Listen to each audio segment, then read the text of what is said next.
When life hurts, care less. It sounds almost harsh, doesn't it? But if we step into the mind of Marcus Aurelius, the famed Roman emperor and Stoic philosopher, we realize it's not about being apathetic.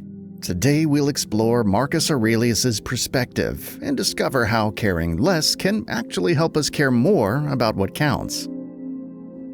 Marcus Aurelius was not just any Roman emperor. He was a philosopher king who believed that virtue, not wealth or status, defined a meaningful life. Born in 121 CE and raised among Rome's elite, he could have easily succumbed to a life of sheer luxury. Yet he displayed an unwavering commitment to the Stoic principles he cherished. While many rulers of his time indulged in all manner of excess, Marcus often slept on the floor to remind himself of life's fragility and the futility of becoming attached to riches. He wasn't perfect. Ancient sources speak of Marcus's difficulties, including personal tragedies, such as losing several children in infancy. These experiences undoubtedly shaped his worldview. Life in ancient Rome was unpredictable, with disease and war looming perpetually overhead. If you think we have it rough in modern times, imagine coping with minimal medical care while managing an empire beset by invasions. It's in these trying circumstances that Marcus Aurelius penned his famed journal, later known as Meditations. It was never intended for public consumption, which may be why it feels so honest. His reflections show a man wrestling with doubt, frustration, and sorrow, all while maintaining a resolute commitment to virtue and reason. To grasp why Marcus believed in caring less when life feels painful, we need to understand the backbone of Stoicism. The Stoics taught that most of our anxieties stem from confusing what is within our control and what is not. Epictetus, a former slave turned philosopher, famously said that we can control our own actions, judgments, and desires, but not external events like the weather, the economy, or even other people's opinions of us. Marcus Aurelius echoed this, urging us to focus our energy on the parts of life we can genuinely change rather than fretting about what we cannot. This might sound simple, yet how often do we find ourselves furious at a traffic jam or racked with stress over some random headline? Stoicism challenges us to ask, is this within my control? If the answer is no, it's wiser to accept the situation and respond calmly instead of tipping into rage or despair. Stoics weren't about being emotionless robots. Instead, they saw misdirected emotions as harmful, a big drain on energy that could be better spent on things like self-improvement, justice, and kindness.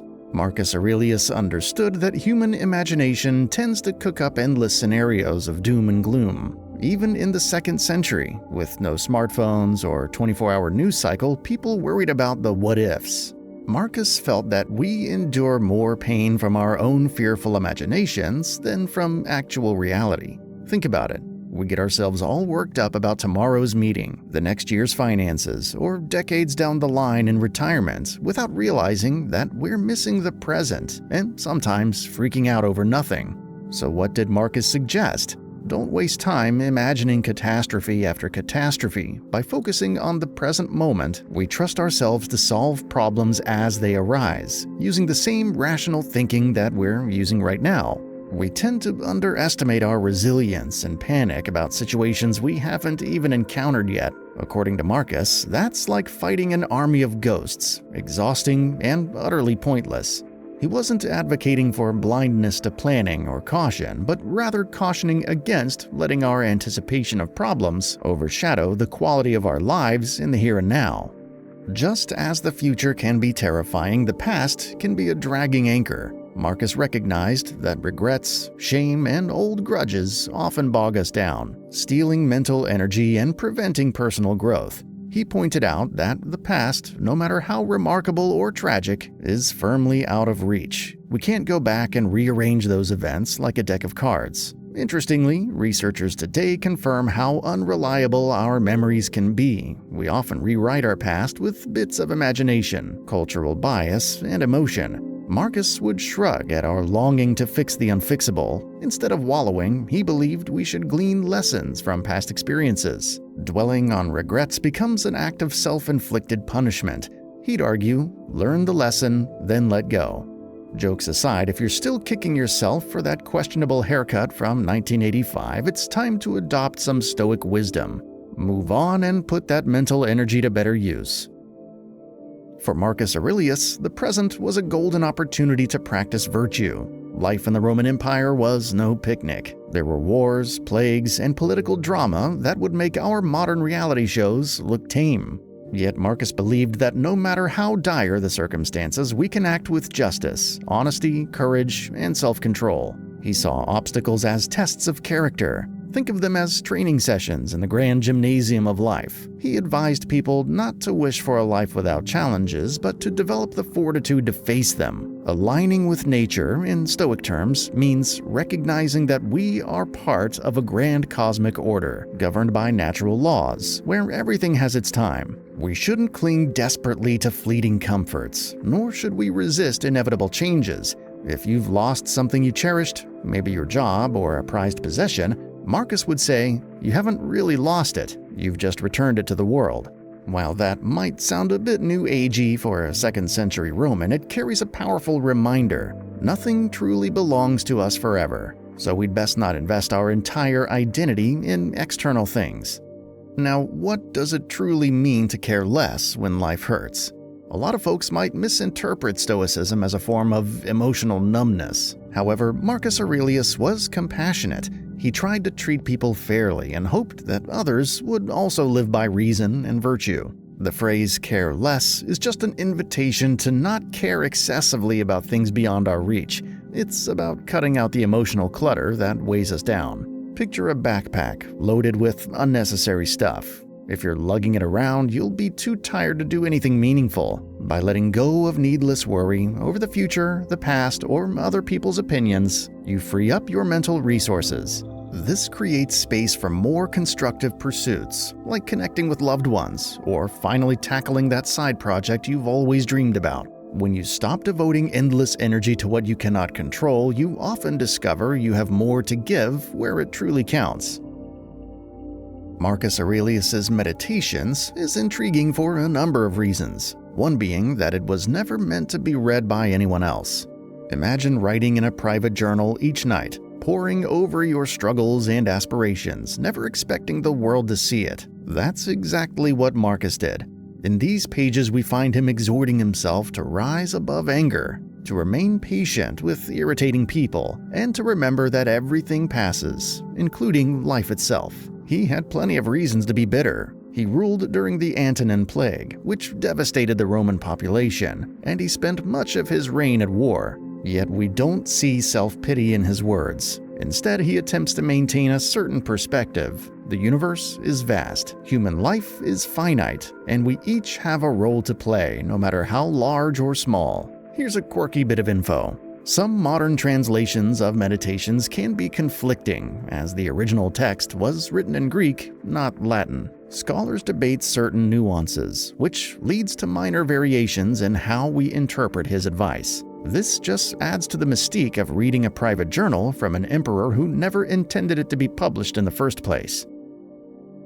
One might think that an ancient philosophy championed by emperors and slaves alike would feel out of step in our modern age, but Stoicism has, in fact, experienced a renaissance. Many business leaders, athletes, and even mental health professionals refer to Stoic principles for productivity, resilience, and emotional well-being. You might be shocked to know that NASA's top engineers have recommended Stoic mental exercises for dealing with high-stakes missions. The idea of focusing on what you can control, your own thoughts and actions, proves incredibly useful when you're launching multi-million-dollar equipment into space.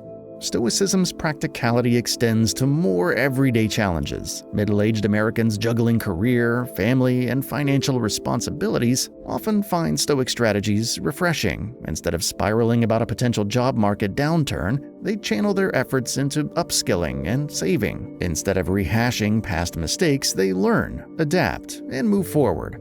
Caring less becomes a tool for caring more effectively about the important things in life, like health, relationships, and personal development. How do we apply this in day-to-day life without moving into a cave and renouncing electricity? Marcus Aurelius wouldn't want us to detach from society, quite the contrary. He believed in service and duty. When you wake up and feel anxiety about your to-do list, remind yourself, is this worry actually helping? If not, try to refocus on a single productive action that you can take right now. That's Stoicism in a nutshell. If a coworker insults you, does it improve anything to replay the insult in your head all day, fueling anger and resentment? Marcus would say no. You can decide whether the insult reflects truth, in which case it's an opportunity to grow, or it's false, in which case it doesn't merit your outrage.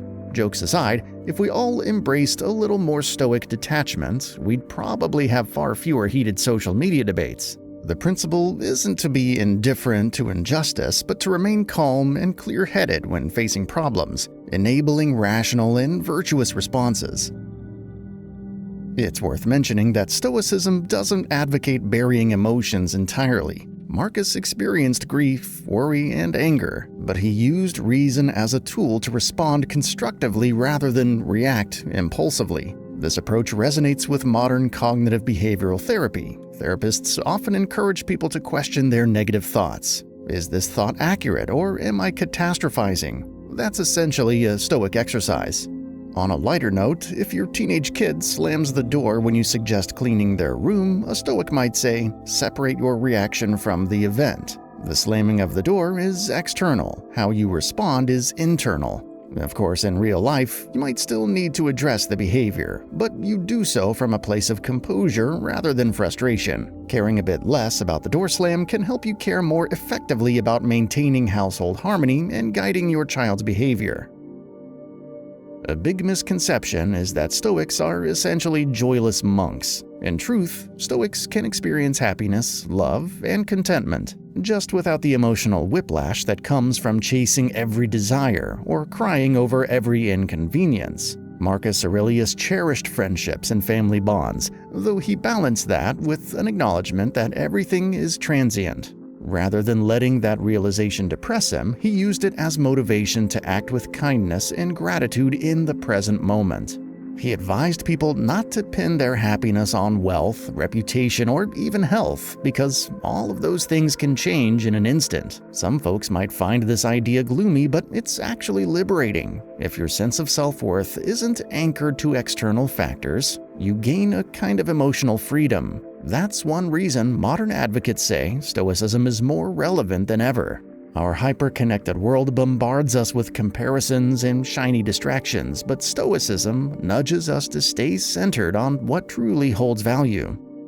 Hope you found this video helpful and maybe a little enlightening. Life will always have its rough patches, but perhaps Marcus Aurelius can remind us that there's power in focusing on what we can truly manage. Jokes aside, it's worth giving this approach a real shot.